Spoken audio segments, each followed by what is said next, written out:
아멘. 오늘은 유익하게 하려 하심이라 라는 제목으로 말씀을 나누려고 합니다. 말씀을 보실까요? 그때의 너희는 그 가운데서 행하여 이 세상 풍조를 따르고 공중의 권세 잡은 자를 따랐으니 곧 지금 불순종의 아들들 가운데서 역사하는 영이라. 말씀을 통해 무엇을 깨닫게 되십니까? 어둠인 우리들은 어둠 속에서 행한다는 것을 깨닫게 되십니까? 어둠인 우리들은 죄가 가득한 이 세상 풍조를 따라 살아갈 수밖에 없다는 것을, 공중의 권세 잡은 자를 따라 살아갈 수밖에 없다는 것을 깨닫게 되시냐는 겁니다. 그렇다면 그 결과가 무엇일까요? 어둠인 우리들이 어둠 속에서 행한 결과, 이 세상 풍조를 따라간 결과, 공중의 권세 잡은 자를 따라간 결과, 과연 무엇이겠냐는 겁니다. 다시 말해, 이 세상 풍조와 공중의 권세 잡은 자는 우리들을 어디로 끌고 가겠냐는 거죠. 우리들의 생각과 감정과 의지 위에 어떠한 것들을 채우겠냐는 겁니다. 말씀을 보세요. 말씀은 어떻게 소개하고 있습니까? 너희도 알거니와 너희가 이방인으로 있을 때에 말 못하는 우상에게로 끄는 그대로 끌려갔느니라. 말씀을 통해 무엇을 깨닫게 되십니까? 어둠의 영은 어둠인 우리들을 어디로 끌고 가요? 하나님 대신 우상 앞으로 끌고 가요. 이게 어떠한 의미입니까? 과연 이것이 어떠한 의미일까요? 어둠의 영이 어둠인 우리들을, 악하고 약하고 무능한 우리들을 우상으로 끌고 간다는 것이, 우상에게 끌고 간다는 것이 과연 무엇이겠냐는 거예요. 이는 어둠의 영이 우리들을 하나님 대신 하나님이 아닌 것으로 끌고 간다는 이야기인 줄로 압니다. 다시 말해, 죄가 가득한 이 세상의 풍조는 어둠인 우리들이 하나님 대신 무엇을 바라보게 만든다? 하나님 대신 사람과 환경을 바라보게 만든다. 어둠의 영은 우리의 마음을, 즉 생각과 감정과 의지를 이와 같은 생각으로 가득 채워서 결국 우리는 어떤 삶을 살게 만든다? 하나님을 바라보아야 할 때에 하나님을 놓치고 사람을 바라보게 된다는 거예요. 환경을 바라보게 된다는 거죠. 그뿐 아닙니다. 공중의 권세 잡은 자는, 즉 어둠의 영은 어둠인 우리들이 무엇을 의지하게 만들겠어요? 무엇을 자랑하게 만들겠어요?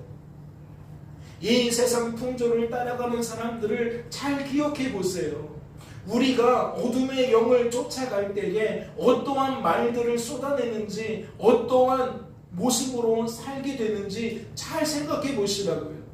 결국 공중의 권세 잡은 자는 악하고 약하고 무능한 우리들을 어떻게 만들어요? 하나님 대신 사람과 환경을 의지하게 만들어요. 사람과 환경을 자랑하게 만든다는 거지요. 그래서 어둠인 우리들은 늘 어떠한 말들을 쏟아내는 겁니까? 사람을 바라보라는 말들을 쏟아내는 겁니다. 사람을 의지하라는, 환경을 바라보고 환경을 의지하라는 이야기를 쏟아내는 거예요. 즉 우리의 입술은 사람 자랑, 환경 자랑으로 멈추지 않는다는 거지요. 계속해서 그러한 말들이 끊임없이 쏟아진다는 겁니다. 그렇다면 묻지 않을 수 없어요. 어둠인 우리들은 과연 그 속에서 어떠한 마음을 품게 될까요?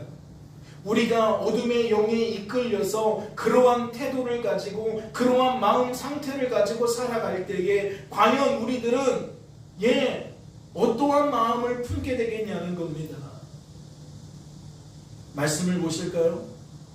이 세상 지혜는 하나님께 어리석은 것이니 기록된 바 하나님은 지혜 있는 자들로 하여금 자기 꾀에 빠지게 하시느니라 하였고, 또 주께서 지혜 있는 자들의 생각을 헛것으로 아신다 하셨느니라. 그런즉 누구든지 사람을 자랑하지 말라. 지금 19절부터 21절까지 우리들이 확인하게 되는 것이 무엇입니까? 어둠인 우리들은 그러한 우리들의 생각과 감정과 의지를 어떻게 여긴다? 지혜롭게 여긴다는 거예요. 이럴 때는 이 사람을 봐. 저럴 때는 저 사람을 의지해. 야, 저 사람 대단하지 않아? 저 사람 참 본받을 만하다. 우리는 그러한 말들을 쏟아내면서 우리 자신을 어떻게 여긴다? 지혜롭게 여긴다는 거예요. 이 세상 풍조는, 즉 이 세상에 속한 지혜는 우리들로 하여금 사람, 환경 바라보고 의지하고 자랑하게 만드는데, 우리는 그 속에서 어떠한 마음을 품게 되느냐? 내 자신이 지혜롭다라고 생각한다는 거예요. 내 자신이 지혜롭게 여겨진다는 거죠. 하나님은 그러한 우리들을 향해 어리석다라고 말씀하시지만, 하나님은 그러한 우리들을 향해 헛것이라고 말하지만, 우리는 그 헛것이고 어리석은 것인 그 이 세상 지혜를 붙든다는 거예요. 하나님의 평가가 우리에게 무색할 정도로 우리들은 어리석게 여기지 않는다는 거죠. 헛것으로 여기지 않는다는 거예요. 그래서 우리의 입술에 무엇이 끝나지 않는다? 사람 자랑이 끝나지 않는다. 환경 자랑이 끝나지 않는다. 마치 그것이 무슨 비법이라도 되느냐? 우리는 그렇게 서로가 서로에게 계속 그 이야기를 쏟아낸다는 거지요. 누구 자랑, 누구 자랑. 누가 어떤 말을 했다더라. 누가 어떠한 삶을 살았다더라. 나도 저러한 삶을 살아야 돼. 너도 저러한 삶을 살아야 돼.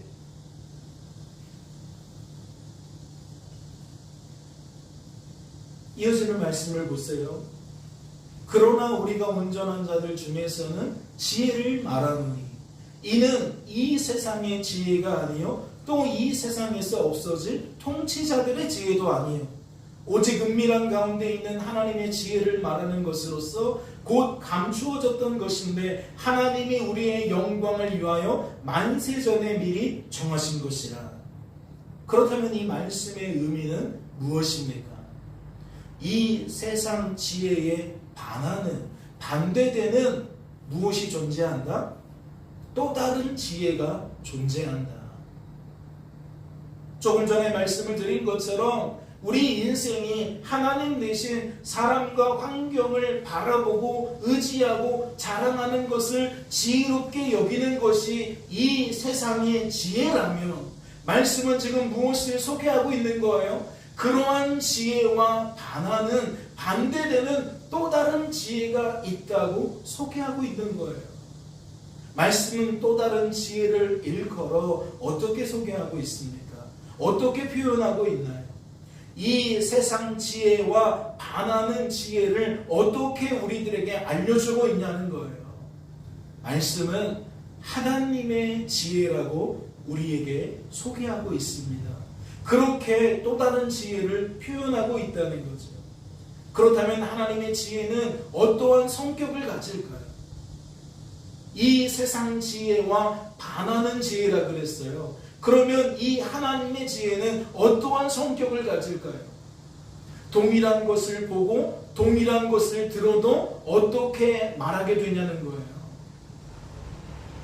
한편에서는 사람과 환경을 주목하며 사람과 환경을 바라보고 의지하고 자랑하게 만드는 지혜라며, 하나님의 지혜는 그 반대로 오히려 사람과 환경을 통해 하나님을 바라보고 하나님을 의지하고 하나님을 자랑하게 만드는 거예요.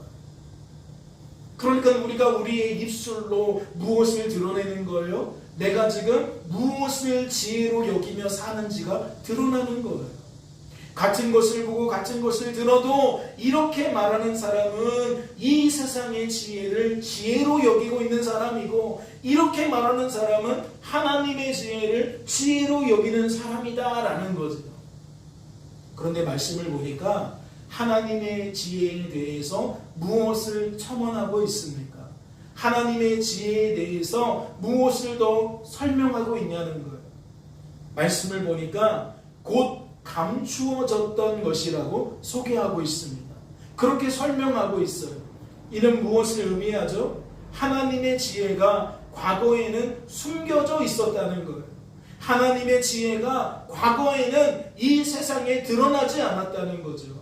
죄가 가득한 이 세상에 하나님의 지혜는 들어오지 않았다는 겁니다. 그런데 감추어졌었던 것이다. 무슨 뜻이죠? 과거에는 그랬지만 지금은 그렇지 않다는 거예요. 그러니까 지금 이 세상에는 이 세상 지혜와 하나님의 지혜가 공존하고 있다는 거죠. 과거에는 이 세상의 지혜만 있었는데 지금은 공존하고 있다는 거예요. 하나님의 지혜가 더 이상 감추어져 있지 않다는 거죠. 하지만 말씀을 보세요.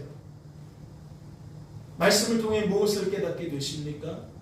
이 지혜는 이 세대의 통치자들이 한 사람도 알지 못하였나니 만일 알았더라면 영광의 주를 십자가에 못 박지 아니하였으리라. 하나님의 지혜가 이 땅에 드러났지만, 이 땅에 공존하게 되었지만 무엇을 알 수 있어요? 사람들은 하나님의 지혜를 여전히 지혜로 알지 못했다는 것을 알 수 있어요. 이해가 되세요? 감추어지지 않았어요. 만천하에 드러났어요. 그런데 어떠한 현상이 벌어진다는 거죠? 아무도 그것을 지혜로 여기지 않는다는 것. 사람과 환경을 통해 오히려 하나님을 바라보고 의지하고 자랑하게 만드는 그 지혜를 지혜다라고 여기는 사람이 없다는 거죠. 여전히 사람과 환경을 하나님 대신 바라보고 의지하고 자랑하는 것이 지혜라고 사람들은 여기고 있다는 겁니다. 그렇다면 이어지는 말씀을 보세요. 무엇을 소개하고 있는 걸까요? 그런즉 기록된 바 하나님이 자기를 사랑하는 자들을 위하여 예비하신 모든 것은 눈으로 보지 못하고 귀로 듣지 못하고 사람의 마음으로 생각하지도 못하였다 함과 같으니라. 지금 이 말씀이 무엇을 드러내고 있는 거예요? 사람들이 하나님의 지혜가 드러났는데 왜 알지 못하느냐? 왜 그것을 지혜로 여기지 못하느냐? 그 이유를 소개하고 있는 거예요. 말씀을 통해 무엇을 깨닫게 되십니까? 그 이유가 무엇이라고 생각되시냐는 거예요. 이는 어둠인 우리들이 하나님의 지혜를 지혜로 여길 수 있는 능력이 없다는 것을 드러내는 거예요. 무슨 이야기죠? 어둠인 우리들은 눈으로 보아도 결코 그것을 지혜로 여길 수가 없다는 거지. 귀로 들어도 그것을 지혜로 여길 수가 없다는 겁니다. 그래서 말씀은 이렇게 빗대어 소개하는 거예요. 눈으로 볼 수가 없다. 귀로 들을 수가 없다. 그런데 없다라는 표현을 쓰지 않고 어떠한 표현을 쓰고 있어요? 보지 못한다, 듣지 못한다, 생각하지도 못한다 라고 소개하고 있어요. 없는 게 아니라 그렇게 할 수가 없다라고 소개한다는 거죠. 그러니 거듭해서 말씀을 드리지만 그 이유를 말씀은 어떻게 설명하는 겁니까? 악하고 약하고 무능한 우리들은 스스로 하나님의 지혜를 지혜로 여길 수가 없다는 거예요. 그러한 능력이 없다는 거죠. 그래서 하지 않는 게 아니라 할 수가 없다라고 오늘 말씀은 소개하고 있다는 겁니다. 말씀을 보세요. 오직 하나님이 성령으로 이것을 우리에게 보이셨으니 성령은 모든 것 곧 하나님의 깊은 것까지도 통달하시느니라. 조금 전 말씀과 어떠한 차이가 있습니까? 조금 전 말씀으로 돌아가 볼까요? 눈으로 보지 못한다 그랬어요. 그렇죠? 어둠인 우리들은 스스로 우리의 눈을 사용해서, 즉 우리의 생각과 감정과 의지를 활용해서 하나님의 지혜를 지혜로 여길 수가 없다고 소개했다고요. 그런데 지금 말씀은 어떻게 설명하고 있어요? 우리들은 할 수 없어요. 그런데 하나님이 뭐 하시는 거예요? 할 수 없는 우리들에게 보이시는 거예요. 볼 수 없는 우리들에게 보이시는 거예요. 무슨 의미죠? 예외가 있다는 것을 소개하고 있는 겁니다. 어둠인 우리들이 하나님의 지혜를 지혜로 받아들일 수 있는, 지혜로 붙들 수 있는 그 방도가 있다고 소개하고 있는 거죠. 그것이 무엇입니까? 성부 하나님께서 성령 하나님을 통해 친히 하나님의 지혜를 어둠인 우리들에게 보이시는 거예요. 눈이 있어도 보지 못하는 우리들에게, 눈이 있어도 볼 수 없는 우리들에게 하나님께서 친히 하나님의 지혜를 지혜로 보이시면 어둠인 우리들이 뭐하게 된다? 하나님의 지혜를 지혜로 여기게 된다. 말씀을 보세요. 내 말과 내 전도함이 설득력 있는 지혜의 말로 하지 아니하고 다만 성령의 나타나심과 능력으로 하여 너희 믿음이 사람의 지혜에 있지 아니하고 다만 하나님의 능력에 있게 하려 하였노라. 그렇다면 4절에서 말하는 내 말과 내 전도함이 설득력 있는 지혜의 말로 하지 않았다라고 말하는 이 지혜는 어떠한 지혜죠? 이 세상에 속한 지혜를 말하는 거예요. 그래서 지금 이러한 표현을 말하고 있는 거죠. 나는 이 세상 지혜로 너희들에게 예수가 우리의 주라는 것을 소개하지 않았다. 예수가 하나님께서 보내주신 메시아라는 것을 소개하지 않았다. 그러면서 어떻게 이야기를 합니까? 다만 성령의 나타나심과 능력으로 했다라고 이야기를 하고 있어요. 다만 하나님의 능력으로 했다, 그렇게 이야기를 하고 있다는 거죠. 이는 무엇을 나타내는 겁니까? 지금 말씀은 하나님께서 성령 하나님을 통해 하나님의 지혜를 지혜로 우리에게 보이시는 과정을 소개하고 있는 거예요. 말씀은 그 과정을 어떻게 말한 거죠? 성령의 나타나심과 능력이라고 말한 거예요. 이는 무엇을 의미할까요?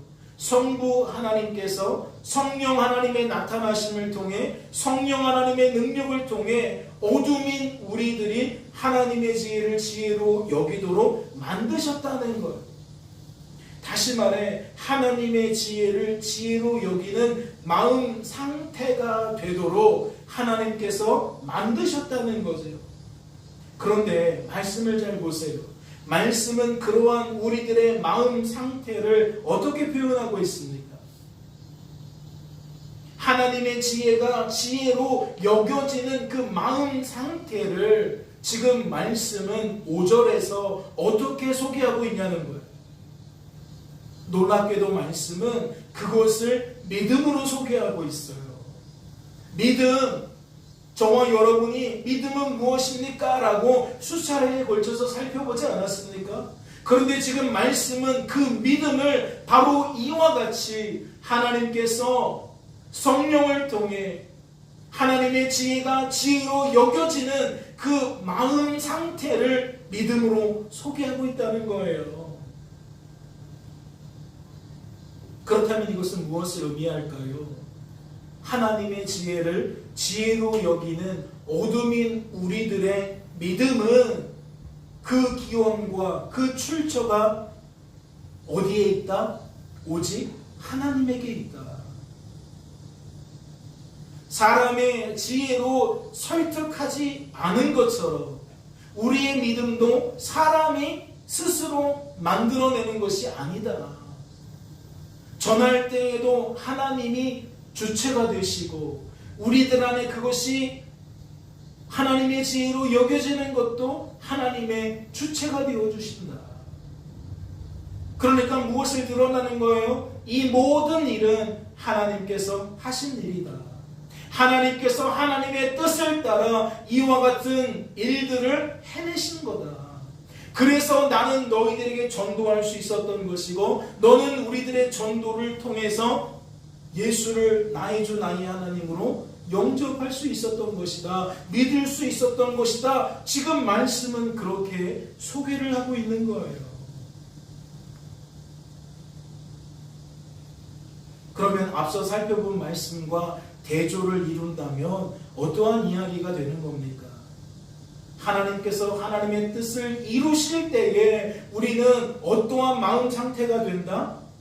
이 세상 풍조와 상관없는, 공중의 권세 잡은 자와 상관없는 사람과 환경 대신 하나님을 바라보고 하나님을 의지하고 하나님을 자랑하는 것을 이게 진짜 지혜로운 삶이구나 라고 받아들이는 어둠인 우리들의 생각과 감정과 의지가 오직 모두 하나님 작품이다. 하나님 작품이었구나 라고 생각할 수가 있는 거예요. 내가 친구들과 다르게 번번이 기도하고 싶은 마음이 생기는 거, 내가 친구들과 다르게 내가 늘 하나님을 예배하고 싶은 거, 하나님은 꼭 예배하는 거, 이거는 뭐예요? 내 안에서 역사하신 하나님의 작품이라는 거죠. 남들은 다 하는데 나는 하고 싶지가 않아. 하나님 보실 때에 이것이 기쁜 일이 아닌 것 같아. 나는 하고 싶지 않아.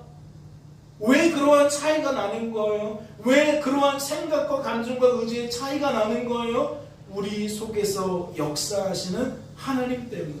즉 우리의 시선이 주변 사람들을 신경 쓰는 것도 아니고 이 세상 상식을 신경 쓰는 것도 아니고 하나님을 신경 쓰니까 하나님이 싫어하는 건 나도 싫은 거고 하나님이 좋아하는 건 나도 좋은 거예요.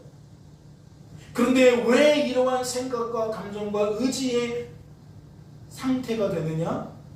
우리 속에서 역사하시는 하나님 때문에 우리는 이러한 마음 상태가 되어진다. 지금 말씀이 그것을 반복해서 계속 우리들에게 설명해 주고 있다는 거죠. 그렇다면 이제 본문 말씀을 볼까요? 같이 봉독합니다. 각 사람에게 성령을 나타내심은 유익하게 하려 하십니다. 무엇을 알 수 있어요? 조금 전에 우리가 살펴보았던 하나님께서 성령을 나타내시는 그 표현이 너무나도 동일한데 그 뒷말이 조금 다르죠? 그 뒷말이 뭐라고 되어 있어요? 유익하게 하려 하십니다. 조금 전에 우리들은 성부 하나님께서 성령 하나님을 통해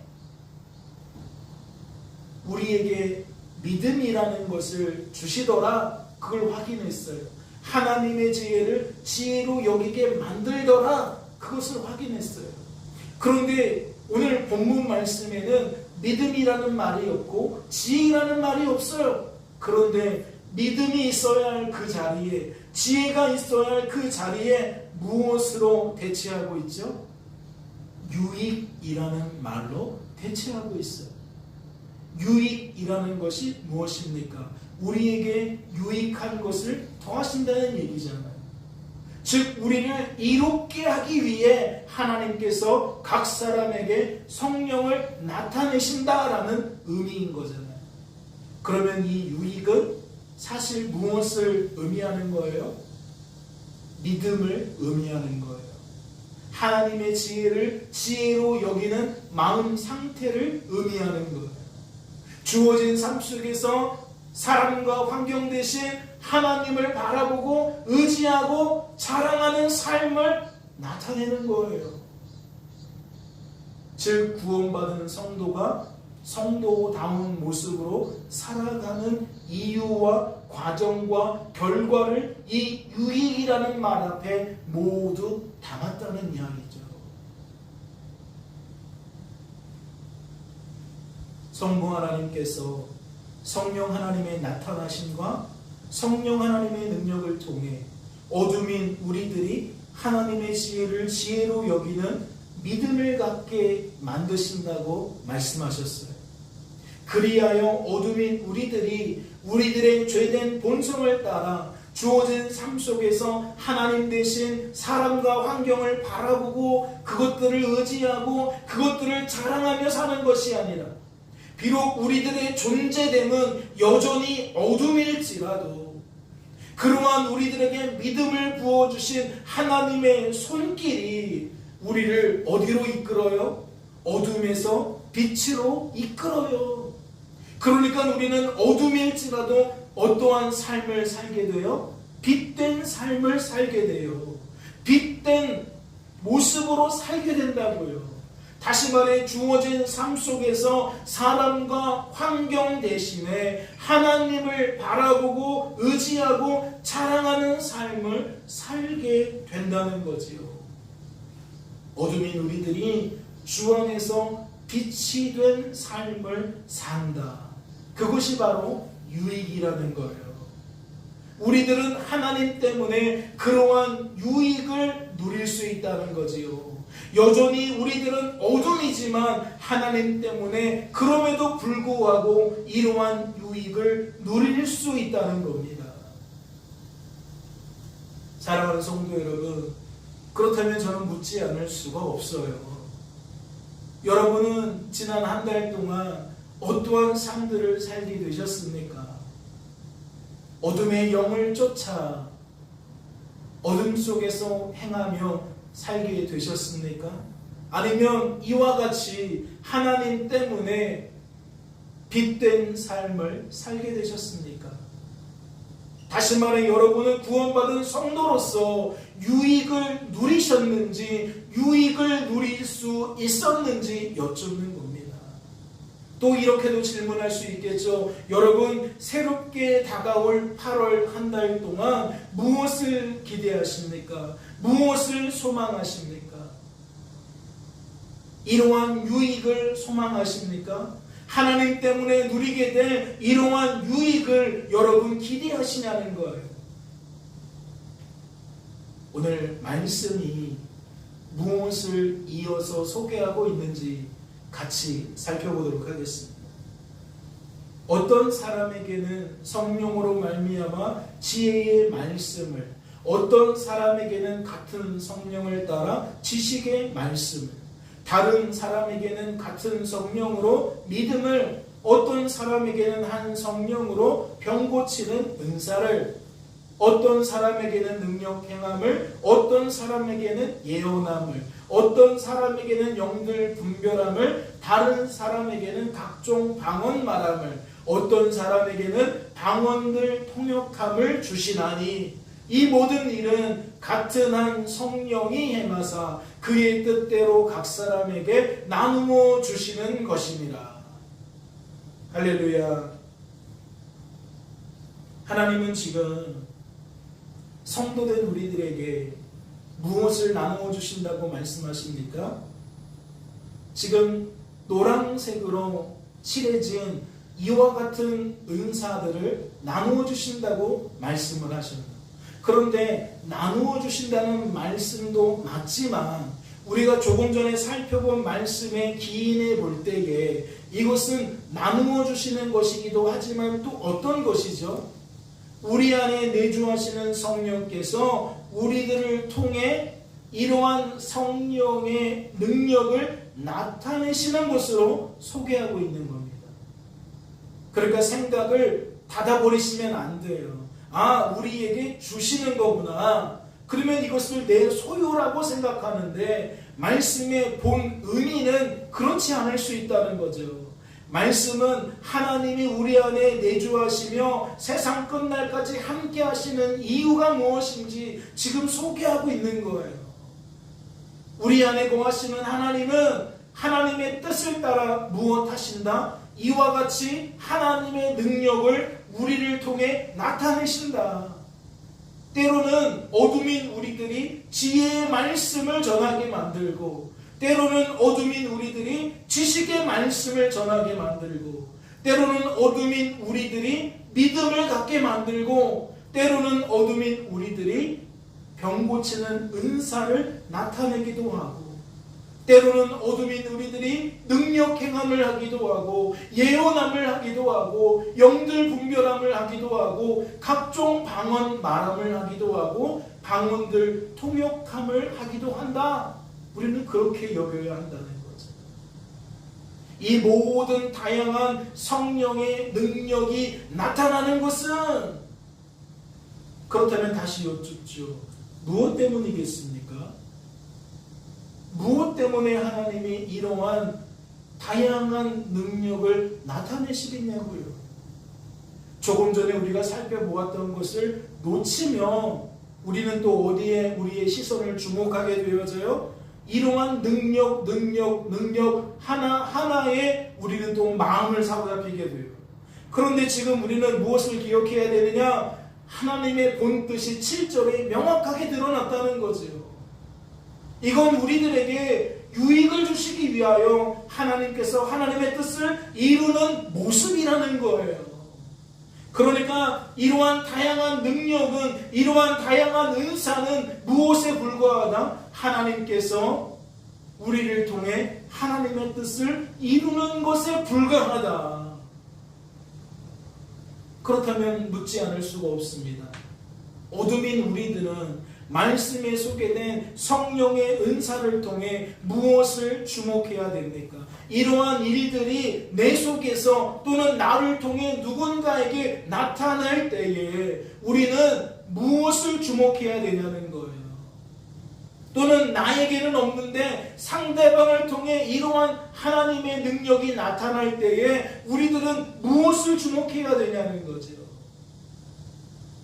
우리는 좋은 단서를 무엇을 통해 찾을 수 있어요? 우리가 조금 전에 살펴보았던 믿음에서 살펴볼 수 있는 거예요. 성령 하나님의 능력이 나타나는 것을 통해 우리에게 믿음을 부어주시는 하나님 이야기를 했잖아요. 그래서 우리는 그 과정 속에서 하나님의 지혜가 무엇을 주목하게 만든다 그랬죠? 사람과 환경을 주목하게 만든다 그랬나요? 하나님을 주목하게 만든다 그랬나요? 믿음이라는 것을 상고해 보면서 이것은 하나님을 주목하게 만드는 거구나 라는 것을 깨달았어요. 그렇다면 그 외에 다양한 지혜의 말씀과 지식의 말씀과 병 고치는 은사와 능력 행함과 예언함과 영들 분별함과 각종 방언 말함과 방언들 통역함은 다를까요? 다를 리가 없지요. 같은 한 성령이 하나님의 뜻을 따라 우리에게 하나님의 능력을 나타내셨는데 다를 리가 없잖아요. 그렇다면 다시 여쭙습니다. 우리들은 무엇을 주목해야 되나요? 사람 주목해야 되나요? 환경 주목해야 되나요? 아니죠. 오직 하나님을 주목해야 됩니다. 오직 하나님의 뜻을 주목해야 돼요. 오직 하나님께서 하신 일을 주목해야 된다는 거죠. 그런데 말씀을 보세요. 말씀을 쭉 봉독할 건데 여러분이 과연 그랬는지, 우리가 그러한 삶을 사는지 잘 확인해 보시기 바라요. 몸은 한 지체뿐만 아니요 여럿이니 만일 발이 이르되 나는 손이 아니니 몸에 붙어있지 아니하였다 할지라도 이로써 몸에 붙지 아니한 것이 아니요, 또 귀가 이르되 나는 눈이 아니니 몸에 붙지 아니하였다 할지라도 이로써 몸에 붙지 아니한 것이 아니니 만일 온몸이 눈이면 듣는 곳은 어디며 온몸이 듣는 곳이면 냄새 맡는 곳은 어디냐. 그러나 이제 하나님이 그 원하시는 대로 지체를 각각 몸에 두셨으니 만일 다 한 지체뿐이면 몸은 어디냐. 이제 지체는 많으나 몸은 하나라. 눈이 손더러 내가 너를 쓸 데가 없다 하거나 또한 머리가 발더 내가 너를 쓸 데가 없다 하지 못하리라. 그뿐 아니라 더 약하게 보이는 몸의 지체가 도리어 요긴하고 우리가 몸에 덜 귀히 여기는 그것들을 더욱 귀한 것들로 입혀주며 우리의 아름답지 못한 지체는 더욱 아름다운 것을 얻느니라. 그런즉 우리의 아름다운 지체는 그럴 필요가 없느니라. 오직 하나님이 몸을 고르게 하여 부족한 지체에게 귀중함을 더하사 몸 가운데 분쟁이 없고 오직 여러 지체가 서로 같이 돌보게 하셨느니라. 만일 한 지체가 고통을 받으면 모든 지체가 함께 고통을 받고 한 지체가 영광을 얻으면 모든 지체가 함께 즐거워하느니라. 말씀을 통해 무엇을 깨닫게 되시나요? 너무 순식간에 지나가서 무슨 이야기인지 잘 모르시나요? 눈치를 채신 분이 계십니까? 어둠인 우리들은 우리를 통해 하나님의 능력이 나타날 때에 무엇을 주목하는 것처럼 보이십니까? 다양한 성령의 나타나심을 통해 어둠인 우리들은 무엇을 주목하는 것처럼 여겨지냐는 거예요. 앞서 살펴본 것처럼 오직 하나님을 주목하는 것처럼 여겨지십니까? 오직 하나님의 뜻을 주목하는 것처럼 여겨지시냐고요. 오직 하나님께서 하신 일을 주목하는 것처럼 여겨지시냐는 거죠. 말씀은 우리들에게 그렇지 않다는 것을 드러내고 있는 겁니다. 어둠인 우리들은 무엇을 주목하느냐? 하나님의 뜻, 하나님께서 하신 일을 주목하는 게 아니라 서로의 다름을 주목하다라는 거예요. 저 사람은 지혜의 말씀을 전하네. 저 사람은 지식의 말씀을 전하네. 저 사람은 능력을 행한다. 저 사람은 예언을 하네. 저 사람은 병을 고치네. 저 사람은 사람들의 관심은 하나님의 뜻, 하나님께서 하신 일에 머무는 것이 아니라 어디에 머무냐? 저 사람은 저런 일을 행하네. 저 사람은 저런 일을 행하네. 무엇을 주목한다는 거예요? 사람을 주목한다는 거예요. 사람 주목하는 사람이 환경 주목하는 건 당연한 거 아니에요? 왜 저 사람은 저런 능력을 받았을까? 왜 저 사람은 저러한 능력을 행하지? 그러면 당연히 그 이유도 어디서 찾는 거예요? 저 사람이 열심히 기도했기 때문이구나. 저 사람이 평상시에 열심히 예배 생활했기 때문이구나. 저 사람이 평상시에 열심히 헌금 생활했기 때문이구나. 저 사람이 하나님께 진실된 마음으로 믿음을 가지고 있었기 때문이구나.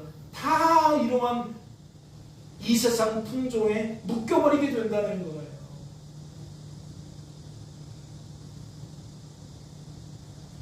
말씀을 보세요. 조금 전에 쭉 읽었던 말씀 중에 몇 개의 말씀을 발췌해서 한번 생각해 보겠습니다. 만일 발이 이르되 나는 손이 아니니 몸에 붙지 아니하였다 할지라도, 또 귀가 이르되 나는 눈이 아니니 몸에 붙지 아니하였다 할지라도. 여러분, 발이 자신을 손과 비교해서 자신은 몸에 붙지 아니하였다라고 여기는 까닭이 무엇입니까? 귀가 자신을 눈과 비교하여 자신은 몸에 붙지 아니하였다라고 여기는 까닭이 무엇이냐는 거예요. 몸에 붙지 아니하였다라는 표현이 자신을 상대방보다 더 낮게 여기는 표현이든 더 높게 여기는 표현이든 결국 이것은 어떠한 의미를 담고 있냐는 거죠. 이는 어둠인 우리들이 나를 통해 나타난 성령의 능력과 상대방을 통해 나타난 성령의 능력을 주목하면서 뭐 했다는 거예요? 비교했다는 거잖아요. 비교하면서 뭐 했다는 거예요? 판단했다는 거예요. 내가 받은 능력이 좋으냐? 네가 받은 능력이 좋으냐? 누가 받은 능력이 더 크냐? 이것을 비교하고 판단했다는 거죠. 그렇다면 이 말씀은 무엇을 나타내는 걸까요? 만일 온몸이 눈이면 듣는 곳은 어디며, 온몸이 듣는 곳이면 냄새 맡는 곳은 어디냐? 무엇을 나타내는 거죠? 어둠인 우리들은 상대방에게 나타난 성령의 능력을 뭐 했다는 거죠? 한편으로는 시기했다는 거예요. 왜 저 사람은 예언을 하지? 왜 저 사람은 병 고치는 은사를 받았지? 내가 받은 은사는 이게 도대체 뭐야? 아니면 내가 은사를 받지 못했다면 왜 하나님은 나에게는 아무런 능력도 나타내주지 않는 거야? 라고 말하면서 한편으로는 저 사람이 받은 그 은사를 동경한다는 거죠. 그리고 한편으로는 저 사람에게 나타난 하나님의 능력을 시기한다는 거예요. 이해가 되십니까? 그러니까 그 결과가 뭐예요? 나도 저 사람처럼 되고 싶다는 거예요. 나도 눈이 되고 싶다는 거죠. 나도 귀가 되고 싶다는 거예요. 즉 내가 동경하고 내가 또 시기하는 대상을 향하여 내가 내 입술로 표현한다는 거죠. 아, 저 사람은 눈이네. 이거 뭐예요? 아, 오, 저 사람은 눈이야. 이게 뭐예요? 하나님의 능력이 나타나실 때에 우리가 하나님과 하나님의 뜻과 하나님께서 하신 일을 주목하는 것이 아니라 저 능력을 주목할 때에, 저 사람을 주목할 때에, 저 사람의 환경을 주목할 때에 나타나는 현상이라는 거죠. 이어지는 말씀도 보세요. 눈이 손더러 내가 너를 쓸데없다 하거나 또한 머리가 발더러 내가 너를 쓸데가 없다 하지 못하리라. 무엇을 드러내는 겁니까?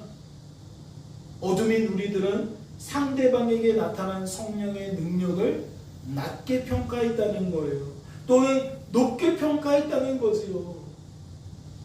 지금 여러분과 말씀에 대한 몇 군데를 발췌해서 살펴봤는데 무엇을 깨닫게 됩니까? 어둠인 우리들이 결국 이 세상 풍조를 따라 공중의 권세 잡은 자를 따라 하나님 대신 사람과 환경을 바라보고 의지하고 사랑했다는 거예요. 그렇다면 그 결과가 무엇일까요? 서로가 서로에게 관심을 가지며 서로가 서로에게 나타난 것을 주목하며 계속 거기에 관심을 두고 내 생각이 몰두해지게 되었을 때에 나타나는 결과가 무엇이겠냐는 거죠. 말씀은 그 결과를 이렇게 소개합니다. 몸 가운데서 하나님의 능력이 나타난 그 몸들 가운데서 무엇이 나타났다? 분쟁이 나타났다. 서로 다투었다. 서로 시기하고 결국 무엇으로 이어졌다? 분쟁으로 이어졌다. 서로를 폄하하게 되었을 때에, 서로를 자신보다 낮게 여기게 되어질 때에 뭐하게 되는 겁니까? 대립이 일어나는 거죠. 또 저 사람을 동경하게 되고 저 사람을 높이 평가하게 되면 무슨 현상이 벌어집니까? 그 사람 뒤에 가서 줄 서는 현상이 나타났죠. 그러니까 파당이 지어지는 겁니다. 내가 동경하는 사람 뒤에 가서 줄을 서버리니까 한 그룹 한 그룹 한 그룹 그렇게 파당이 나눠진다는 거죠. 그럼 파당이 나누어지면 무엇이 더 심화되어지겠습니까? 서로 시기하는 것이 심화되어지겠죠. 경쟁하는 것이 심화되어지겠죠. 그러면 뭐가 일어나요? 더 큰 분쟁이 일어나는 거예요. 그렇다면 묻지 않을 수 없어요. 지금 이 일이 어디에서 벌어진 겁니까? 지금 고린도전서 12장에 소개된 이 말씀은 어디에서 일어난 일들을 소개하고 있는 거예요. 말씀을 보실까요? 너희는 아직도 육신에 속한 자로다. 너희 가운데 시기와 분쟁이 있으니 어찌 육신에 속하여 사람을 따라 행하며 하니. 어디에서 일어났다는 거예요? 이러한 일들이 세상에서 일어났다는 거예요? 아니에요. 교회에서 일어났다는 거예요. 우리 구주 예수 그리스도를 나의 주 나의 하나님으로 영접할 수 없었던 이 세상 지혜를 지혜라고 여기는 세상 사람들 속에서 나타난 것이 아니라 하나님 때문에 믿음을 품게 되어지고 우리 구주 예수 그리스도를 나의 주 나의 하나님으로 영접한 사람들이 모여있는 그 공동체 속에서 이러한 일들이 일어났다는 거예요. 하나님은 우리 공동체 안에서 한 사람 한 사람이 더욱 하나님의 지혜를 지혜로 여기게 만들려고, 즉 하나님을 더욱 바라보고 의지하고 자랑하게 만들려고 다양한 성령의 나타나심을 허락하셨는데, 다양한 성령의 능력을 허락하셨는데, 그것이 하나님과 하나님의 뜻과 하나님께 하신 일로 받아들여지지 않으니까 오히려 공동체를 해쳤다는 거죠. 공동체를 무너뜨렸다는 거예요.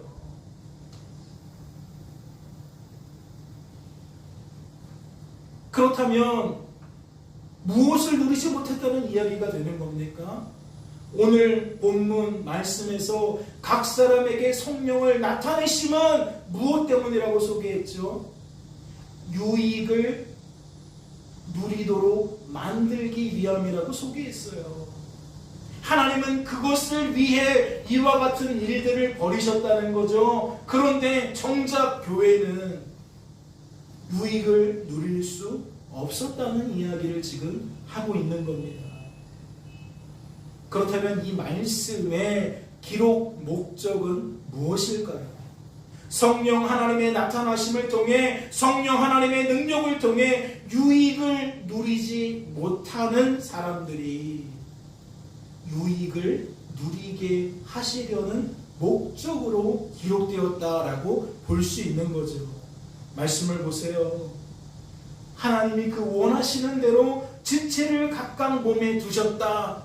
이 말이 풀어지면 뭐예요? 하나님이 그 일을 주도하셨다는 거예요.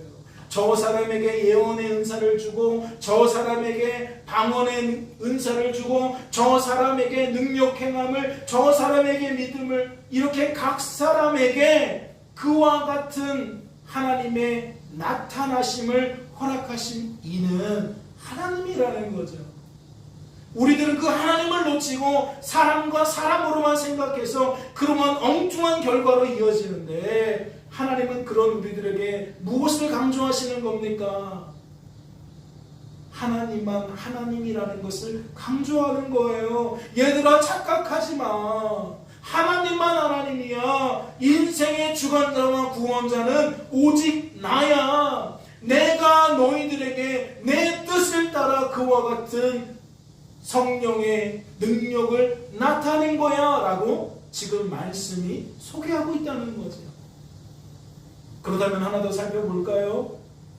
오직 하나님이 몸을 고르게 하여 부족한 지체에게 귀중함을 더하사 몸 가운데서 분쟁이 없고 오직 여러 지체가 서로 같이 돌보게 하셨느니라. 뭐 하라는 거예요? 하나님께서 하신 일이니까 서로가 서로에게 뭐 하라고요? 최고의 결과로, 최선의 결과로 여기라는 거예요. 아, 쟤는 눈이야. 쟤는 귀야. 내가 쟤였다면 정말 살아가지 않을 거야. 내가 저런 사람이라면, 저런 상태라면 나는 정말 살 수 없을 거야. 그러한 말이 상처가 되는 거예요. 그런데 왜 그러한 말을 하게 되느냐? 생각이 여전히 이 세상 지혜에 묶여있기 때문에 그래요. 공중의 권세 잡은 자에 묶여있기 때문에. 그런데 하나님은 완전히 뒤집는 거죠. 눈은 눈이라서 좋은 거고 귀는 귀라서 좋은 거라는 거예요. 저 사람은 예언하는 것이 좋은 거고, 저 사람은 방언 말하는 게 좋은 거고, 저 사람은 병 고치는 것이 좋은 거고, 저 사람은 믿음 있는 것이 좋은 거고, 저 사람은 지혜의 말씀 있는 것이 좋은 거고, 저 사람은 지식의 말씀 있는 것이 좋은 거고, 저 사람은 능력 행함이 있는 것이 좋은 거고, 저 사람은 방언 통역함이 좋은 거예요. 즉 하나님께서, 인생의 주관자여 구원자이신 하나님께서 하나님의 최선의 것으로, 하나님의 최고의 것으로 우리에게 하나님의 능력을 나타내셨으니 우리는 뭐 할 수 있어야 된다는 거죠? 자족할 수 있어야 된다는 거예요. 만족할 수 있어야 된다는 거예요. 오늘 내게 벌어진 이 삶의 결과를 통해 우리들은 하나님을 주목하고 하나님의 뜻을 주목하고 하나님께서 하신 일을 주목하며 기뻐할 수 있어야 한다는 거지요. 왜요? 인생은 내가 사는 게 아니니까요. 인생은 그리스도께서 사시는 거니까요. 그러니까 옆에 사람들 볼 거 없어요. 하나님과 나와의 관계이고요. 오늘 나에게 주어진 이 삶의 경과가 하나님 보실 때의 최고고 최선이에요. 그러면 우리가 할 수 있는 것은 뭐밖에 없어요? 감사밖에 없는 거예요. 감사하고 자족하고. 그런데 우리가 무엇이 있을 수 있어요? 정말 그러한 상태에서 분쟁이 있을 수 있나요? 그러한 상태에서 시기가 있을 수 있나요? 그러한 상태에서 분쟁이 있을 수 없고 시기가 있을 수 없어요. 그런데 오늘 본문 말씀은 그럼에도 불구하고 그랬다라는 거죠. 그렇다면 묻지 않을 수 없습니다. 하나님께서 사도 바울을 통해 이와 같이 교회 안에서 시끄러워진 상태에서 이 말씀을 기록해서, 즉 하나님의 지혜가 무엇인지 기록해서 그들에게 보고 듣고 읽게 만드신 이유가 무엇일까요? 지금 우리가 서로 파당을 지어갖고 서로 대립하며 시기하며 다투고 있는데 하나님께서 그러한 우리들을 위해서 이러한 말씀을 기록해서 하나님의 지혜가 무엇인지 보고 듣고 읽게 만드시는 이유가 무엇이겠냐는 거예요. 이는 말씀을 보고 읽고 듣는 중에 우리의 생각과 감정과 의지가 변화되기를 바라시기 때문이죠. 변화시키기 위함이라는 겁니다. 다시 말해 하나님의 지혜를 지혜로 여기도록 만드시기 위함이라는 거죠. 그러한 마음 상태로 우리를 변화시키기 위함이라는 거예요. 즉 우리에게 믿음을 부어주시기 위함이라는 거죠. 이는 우리도 예외가 아닌 줄로 압니다. 오늘 저에게 이 말씀을 준비하여 전하게 하신 이유도, 여러분에게 이 말씀을 듣게 하신 이유도 다를 리가 없다는 거지요.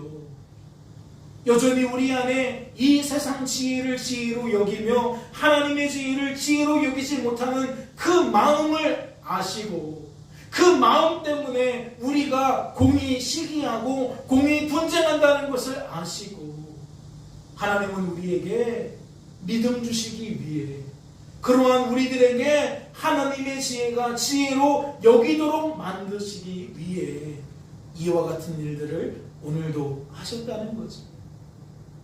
남은 7월 한 달을 하나님의 지혜 안에서 마무리하시고 새롭게 주어질 8월 한 달도 이러한 하나님의 뜻, 하나님께서 하신 일을 더욱 주목하며 주어진 삶 속에서 만족과 평안과 기쁨을 누려가시는 저와 여러분 되어주시기를 주님의 이름으로 소망합니다. 잠시 기도합니다.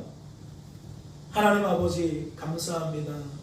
우리를 이처럼 사랑하셔서 꼭 필요한 말씀, 꼭 필요할 때에 들려주시고 그 말씀을 따라 우리의 생각과 감정과 의지를 변화시켜 주시니 감사합니다. 이 세상 지혜와 하나님의 지혜가 여전히 우리 속에서 공존합니다. 어둠인 우리들은 그 본성상 하나님의 지혜를 지혜로 여길 수가 없습니다. 그러니 하나님의 은혜가 절대적입니다. 하나님의 도우심이 절대적입니다. 하나님께서 우리를 놓으시면 우리는 이 세상 지혜를 쫓아 살아갈 수밖에 없습니다.